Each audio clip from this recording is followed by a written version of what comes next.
My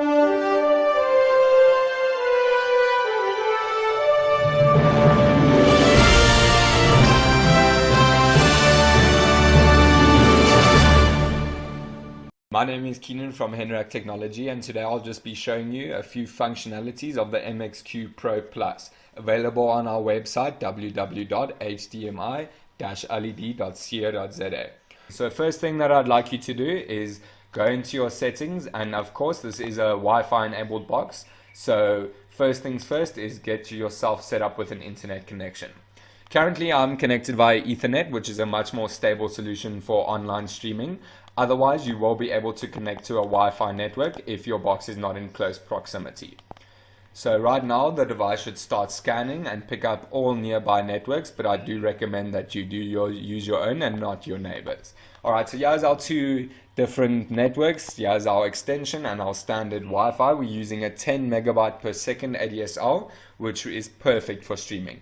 But you are able to use a bit of a lower connection. I'd say a 4 megabyte per second is a limitation for you. Alright, one thing to know is that depending on your monitor or TV that you're using, you may have to adapt your display. If you're running a 4K or Ultra HD TV as well as a standard HD, you should have an auto adjustment which will pick up your resolution automatically, but you will be able to adjust your resolutions manually. One thing to note is that depending on your screen or monitor size, you will have to adjust your screen position depending on the size of your monitor.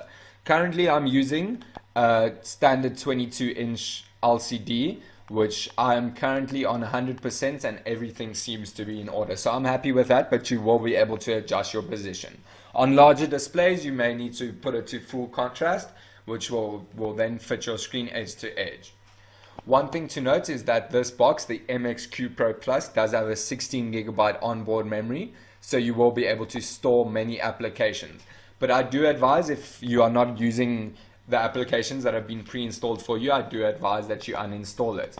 Currently, our apps do come with DSTV Now, Facebook, Kodi, MX Player, Netflix, Prime Video, etc., etc. But you will be able to uninstall these default applications and install your own via the Google Play Store, which you will be able to locate in My Apps.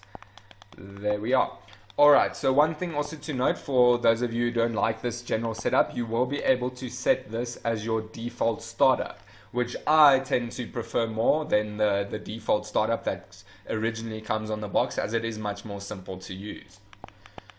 I go into YouTube here. Now I'm not currently running a 4K monitor, but we are able to stream in 4K if your 4K monitor does support. So I'd just like to show you a little snippet here of the quality of the box. Of course, I don't know if I'm legally allowed to show these ads, but let's skip through it and just show you how the streaming looks here.